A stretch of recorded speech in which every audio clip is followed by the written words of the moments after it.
Hey, welcome everyone. So Heroscape here today. Again, just coming at you with a brief minor update for the campaign. We had a few things drop this week, including some new figure army cards, which is super cool, in coordination with another playtest video that was released by a content creator on YouTube called Miniature Wargaming. And it is really good. It's a really good content video that shows some of the powers in action, some of the miniatures, sizing, as well as just the way they play, and the production value is really good. So I will link that in the description for the full video. We'll watch a little bit of it here on the channel today, just to give you snippets of it, which it's really fun. And then we'll also look at the army cards and discuss those. In terms of the campaign, since that release, the backing has picked up, so we're at a little over 40%, as you can see here, and things are looking up. Keep the word coming, keep people excited, keep people going to back it, and keep Heroscape alive.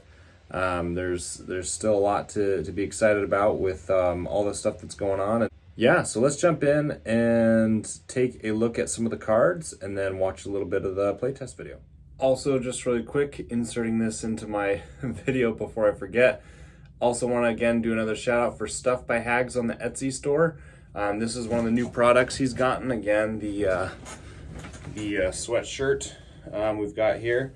Again, I'm the, let's see if I can back up enough, 6 foot tall, 215 pounds, fits really nice. This is a large. Fits really well. It's super comfy, soft inner lining, pretty roomy, but not too loose and not too snug. Feels really good. So 10% off, and right now it's an unconditional time limit. So as long as you're shopping for Heroscape swag for presents or just cuz, 10% with Sir Heroscape 10 at checkout is going to get you 10% off your purchase. And these are a new product on the Heroscape or on the StuffByHags Etsy site, so highly recommend it. All right, so the Crimson Widow, she's a pirate captain. For a visual, she's this chick right here. Hard to see, but it's basically, she has that like hooked sword. She was one of the first miniatures that was released.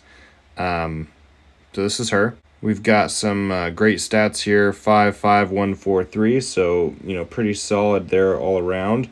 And then on the left side, you've got Human Captain, Bold, 150 points, so pretty pricey actually for that price point, because 5 life and 3 defenses is a bit cushy. Actually, you can burn through that pretty quick.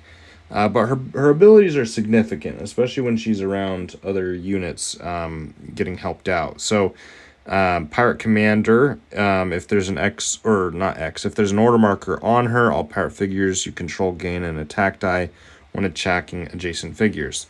So that's massive, because that is like there's no condition to that other than the order marker. So there's no line of sight, there's no within hexes. That is just, you could be across the board.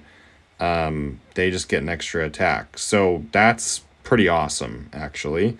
Attack buffs there's few attack buffs in the game, and that's pretty significant considering they don't have to be anywhere around her. Typically, if you're like Gilbert or Finn, you have to be adjacent to the hero.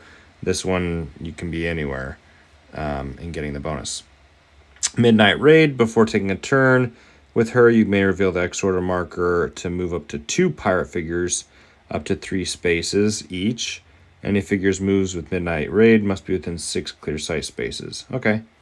So basically just allows a little bit of extra development for units into the battlefield. So I like that. Nothing crazy there. Hire crew at the start of the game. You may choose a unique squad in your army for this game. That squad's class is pirates, regardless of what is listed on the card. So that's awesome. So now I know what you're thinking. That's actually pretty OP if you were to do like Krav or Mara Warriors, but keep in mind, they accounted for that by saying attack dice when attacking adjacent figures. So that automatically gets rid of the OP nature of that combo, but it makes still for some interesting combos if you were to pair her with Kazuke or some of the samurai squads that, would have some fun with that. So yeah, pretty cool stuff there. Next up is Naves of the Silver Scimitar. The Naves are these guys. Right here, this three-man group here, and then this one right here. This is what is called as an integrated squad.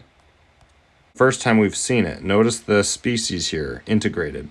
And I don't think that's an actual species, meaning, I mean, integrated is not the name of the actual species, right? Because we know that each of the figures themselves are multiple or are different species. So integrated is like defining their species as a mixed species, which is really interesting. So definitely opens a lot of new design space, because that's really, really, really cool. You can take miniatures from all the different walks of life and kind of throw them into a hodgepodge, unit here. So they're pirates in their wild, unique squad, 65 points.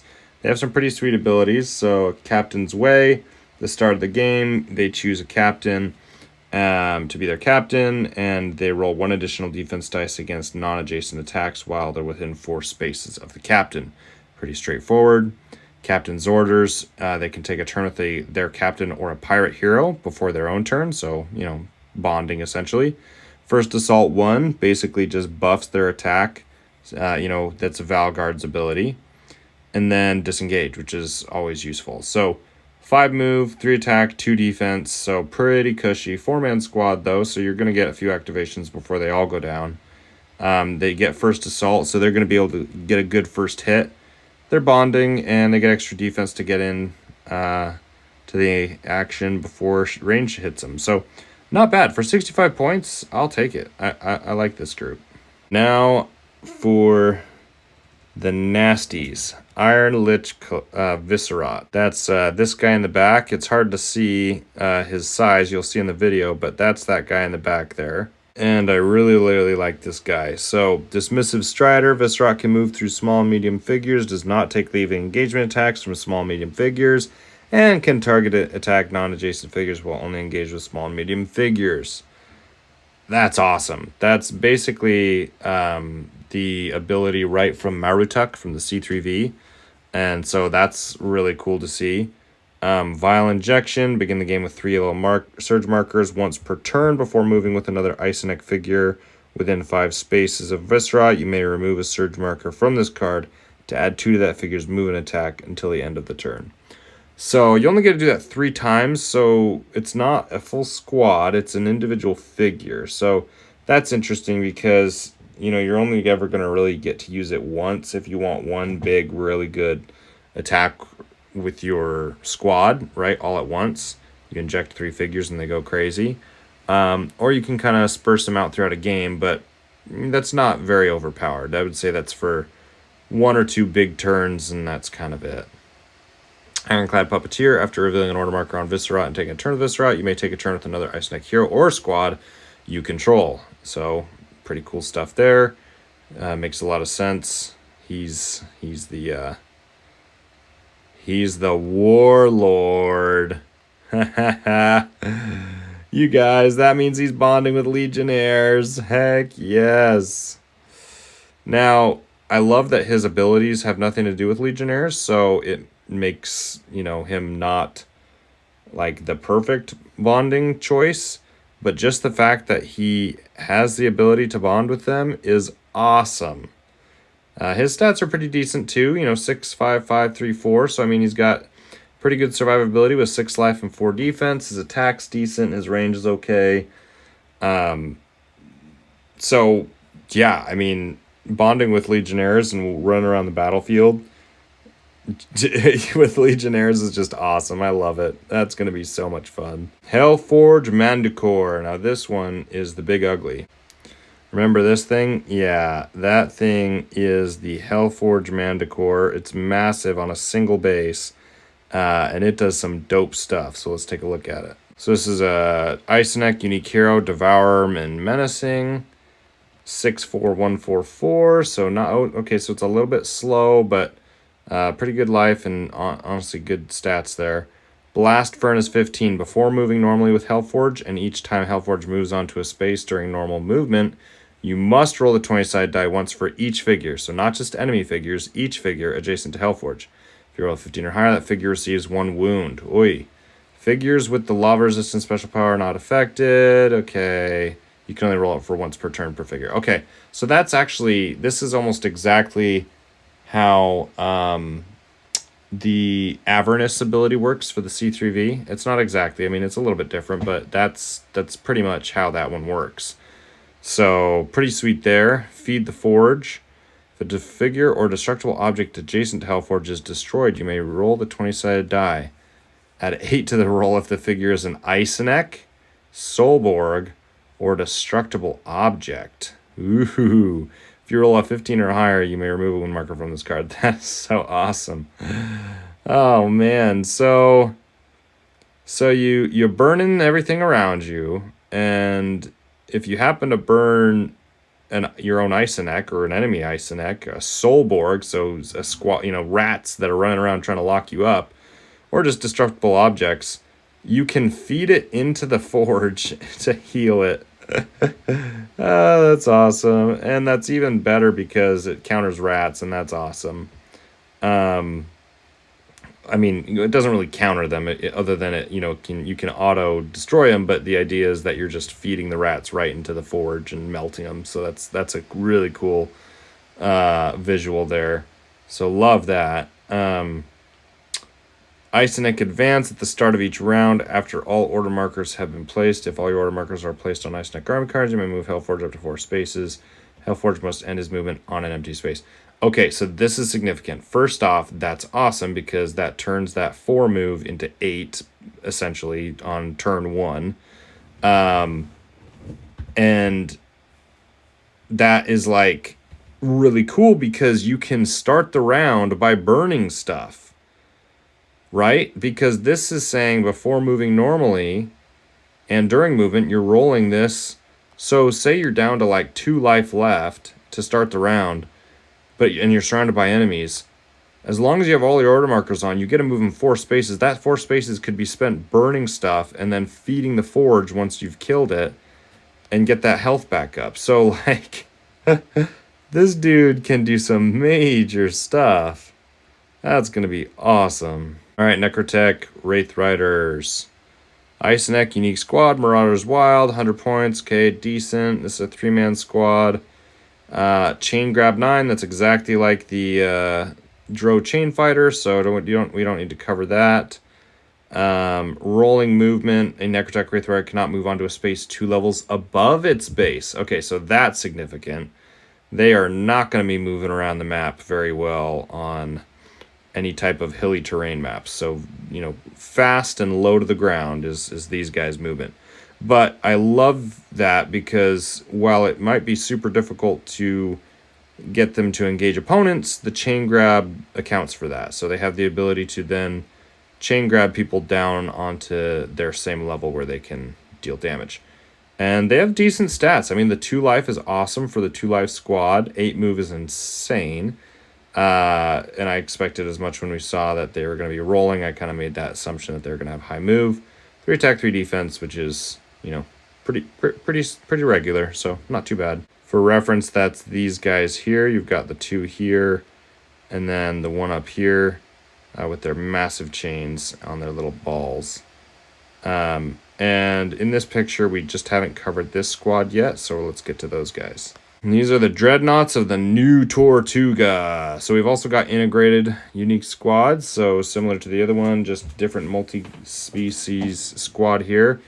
Ooh, 2 life. I like that. I really, really like that. 6 move, 1 attack, or 1 range, 4 attack, 3 defense. So not too bad on the stats there. Captain's Way. Okay, so that means they're getting extra defense. And Captain's Orders. That means they're bonding with their captain or pirate hero. So those look like very consistent abilities on the pirate squads. So that's awesome. Mortal Blow. Oh, man. After attacking an opponent's figure, roll 1 attack die for each wound inflicted in that attack. For each additional skull rolled, inflict 1 wound on that figure. That is disgusting. Okay, Mortal Blow is from the Master of the Hunt. And that's actually pretty decent on the Master of the Hunt because you've got a pretty good attack. And, you know, he's not like OP or anything, but, you know, he can be feared because of his ability to just melt some heroes if he gets a good roll. This is going to be absolutely nuts. I like 100 points for this squad. Oh my gosh. This is a great filler squad because their stats are decent enough that 3 defense can be buffed by height, you know, shadow, jungle, Raylan. You know, you can keep them alive, and that 2 life is really nice too. They've got strong 6 movement, and their base attack is great at 4. So, I mean, if they're on height, I mean, the hell, man, watch out. That's 3 attacks of 4 or 5 coming at you. Heroes are going to melt to this. I mean, these guys are going to absolutely demolish heroes. I really, really like this squad. This is really cool. All right, we also have, this is Wing Commander Tuck Harrigan. That's his mini. And we've got, he's Vorad, Unique Hero Champion, 60 points, small 3, glide in. Harrigan does not start the game on the battlefield. If Harrigan has not been placed on the battlefield before revealing a numbered order marker, you may roll the 20-sided die. If you roll a 13 or higher, place Harrigan on any empty space. You cannot place Harrigan adjacent to other figures or on glyphs. So basically the Airborne Elite's drop ability, in fact, I think it's exactly the same. I have to double check, but I know the roll is the same, 13 or higher. So yeah, very, very similar. Evasive 1 basically just gets extra defense when attacked by non-adjacent attacks. Flying, makes sense. 4, 5, 6, 3, 2. Okay, so actually really cushy. And 5 life, or 4 life. I mean, yeah, 60 points. You know, you gotta have some cheap units, right? So yeah.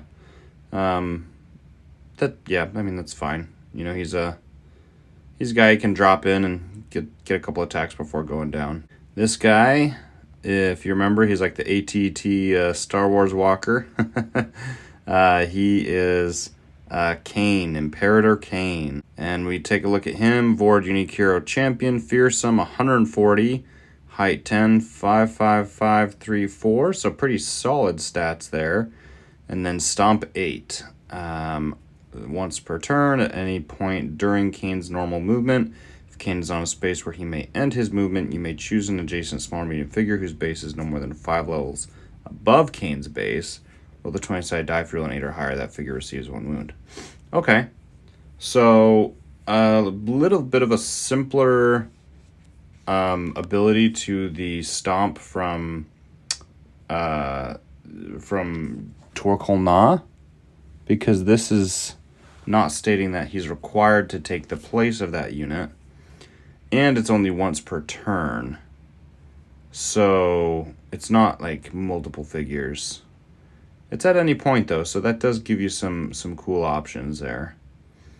So I mean, you could stomp someone and then take their position if you wanted to. But 140 points, I mean, well, 8 or higher. Yeah, that's a pretty good roll. 140. 5, 5, 5, 3, 4. Yeah, okay. I mean, the stats are pretty decent. That one, I'm not sure about the points. 140 seems pretty high. We'll have to see what that one ends up being. All right, Exiles of the Sundered Sea. That's these guys. Gnarly pirate dudes. So let's take a look at their card. Exiles of the Sundered Sea. We've got that integrated species again. Unique squad, pirates and tricky. 75. Their stats are 155, 132. Okay, so again, pretty cushy with that 2 defense.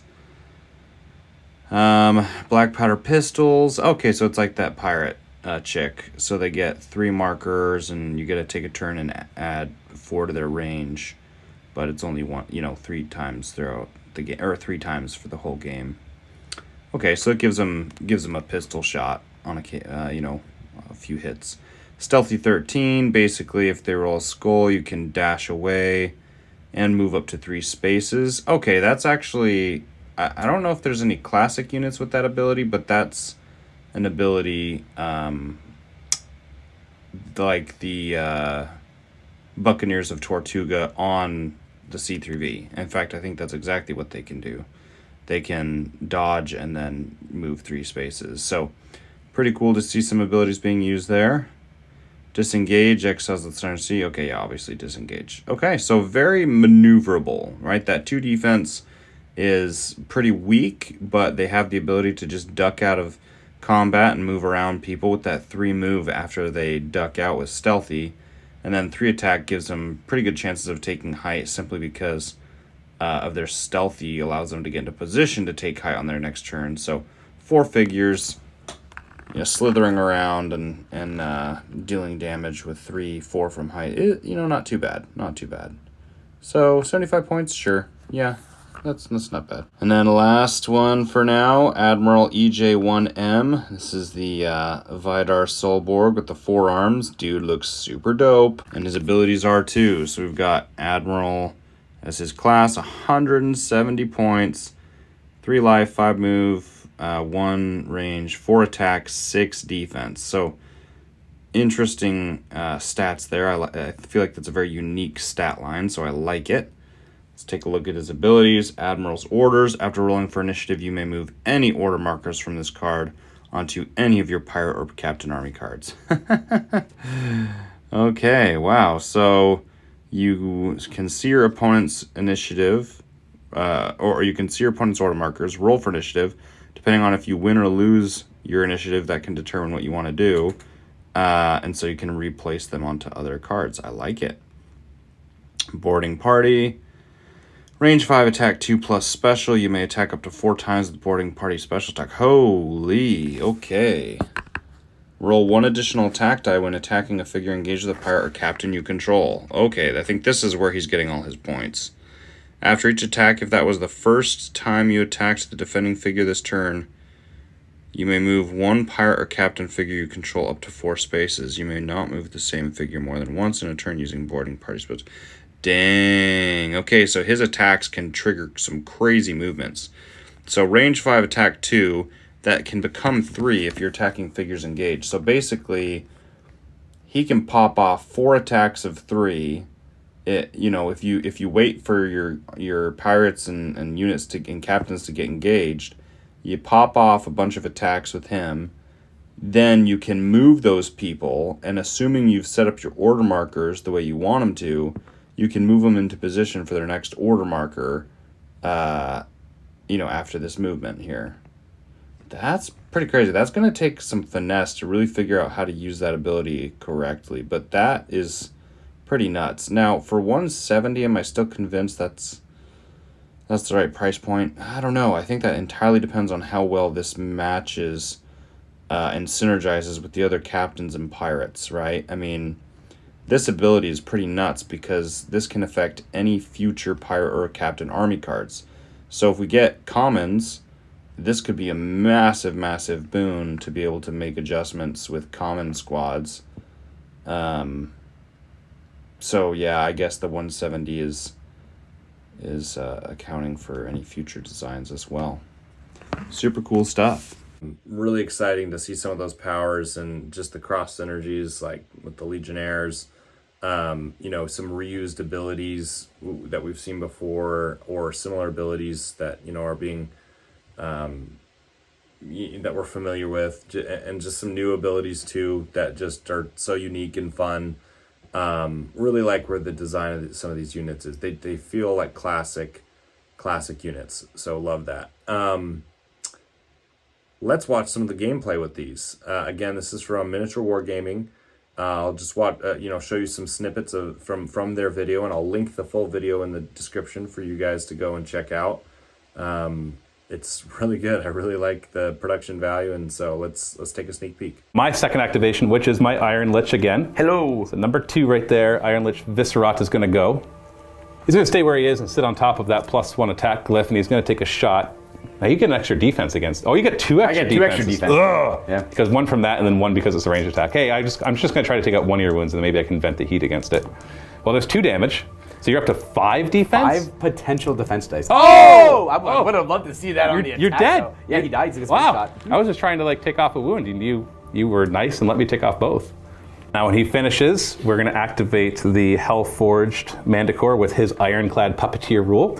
I am going to use one of his 2 remaining Vile Injections. Potentially very cool. To give him +2 attacks and move, but I'm not too worried about the move part. But he's immediately going to vent the heat because it starts before he does any movement. And they're 1 wound each. Yep. So on a 15 plus, they just die, and then another 15 plus, I regain a wound. Yeah. Yeah. You could kill all 3 of them and go back to full health. That would be cool. That'd be really bad for me. Nope. Okay, we dodge. Yes. Oh, we got one. So that's I was going left to right. Yeah, left to right. And on a 15 plus, I regain a wound. Nope. Oh, close. Hey, but I'd rather save that 15 plus to kill another model. No, opposite. It's very cold. I still killed one. It would have been cool to regain a wound as well. Oh, sorry, that other one died next to me. On a 15 plus, I would also regain a wound. You got shot. Nope. And then I will just all-out attack this one right here. That one lonely one? It doesn't have to be a certain distance to you to get the extra defense, so... No, I'm only getting it from the ward. It's not a range attack on this one. So again, he's got 4 base attacks, plus 2 from being juiced up from the vial injection. That sounds so bad. And then an extra one from the glyph that I'm staying on with the Iron Lich Viscerat.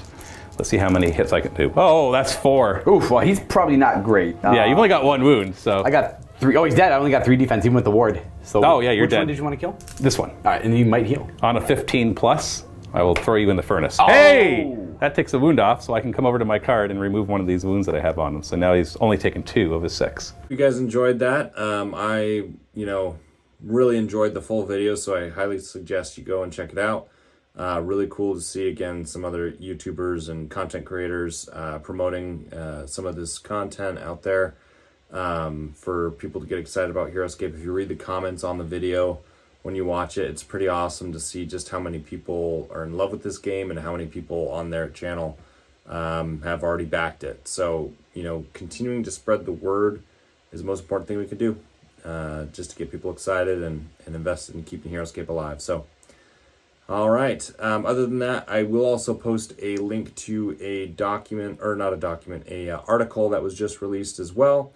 Gave some really good insights into some of the reality check moments of the campaign, with some quotes and some interview conversations from Carmine. So I highly suggest you read that. Really good content there, just kind of helping us get a reality check. I'll probably talk a little bit more in detail about that later on, but we can do that later. For now, I just want to cover those new cards and check out some gameplay. So thank you guys for watching, and we will see you guys next time.